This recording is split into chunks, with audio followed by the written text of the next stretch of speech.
মহানগৰীৰ gurukul grammar senior secondary স্কুলত গুৰুফেষ্ট 2025 সংখ্যক অনুষ্ঠানত মুখ্য অতিথি হিচাপে উপস্থিত থাকে উত্তৰ কমলাবাৰী সত্ৰৰ সত্ৰাধিকাৰ শ্ৰী শ্ৰী জনাৰ্দন দেৱগোস্বামী। উক্ত অনুষ্ঠানত ভাৰতৰ ভক্তি আন্দোলনৰ বিষয়ে অনুষ্ঠিত হয় এক আলোচনা চক্ৰত নিৰ্দিষ্ট বক্তা হিচাপে উপস্থিত থাকে সত্ৰাধিকাৰ Janardan Dev Goswami. Gurukul grammar senior secondary স্কুলৰ ছাত্ৰ ছাত্ৰীসকলক গুৰু সেৱাৰ লগতে বৰ্তমান সময়ত গীতাৰ জ্ঞান সম্পৰ্কে প্ৰয়োজনীয়তাৰ বিষয়ে আলোকপাত কৰে সত্ৰাধিকাৰ প্ৰভু জনাৰ্দন দেৱগোস্বামীয়ে।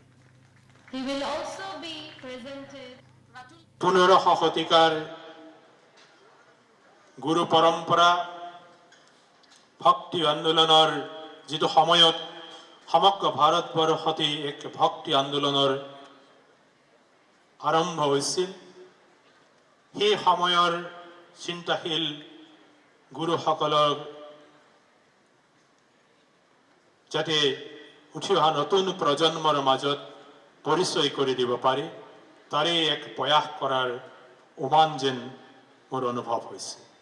অধ্যক্ষ ডাঙৰীয়াৰকে নেতৃত্ব কৰি সমগ্ৰলৈকে মই পুনৰবাৰ কৃতজ্ঞতা জনাইছোঁ যে এক ভাৰতীয় চিন্তা চৰ্চাৰে ভাৰতীয় আদৰ্শৰে উঠি অহা নতুন প্ৰজন্মৰ মাজত এক চিন্তা চৰ্চা আগত ৰাখি কেৱল পুথিগত শিক্ষাৰে শিক্ষিত নকৰি জ্ঞানৰ গভীৰতাৰে যেন ছাত্ৰ ছাত্ৰীসকলক পূৰ্ণতা কৰি তোলাৰ যি প্ৰয়াস কৰিছে, মই জয় জয়তে তেখেতসকললৈ ধন্যবাদ জনাইছোঁ।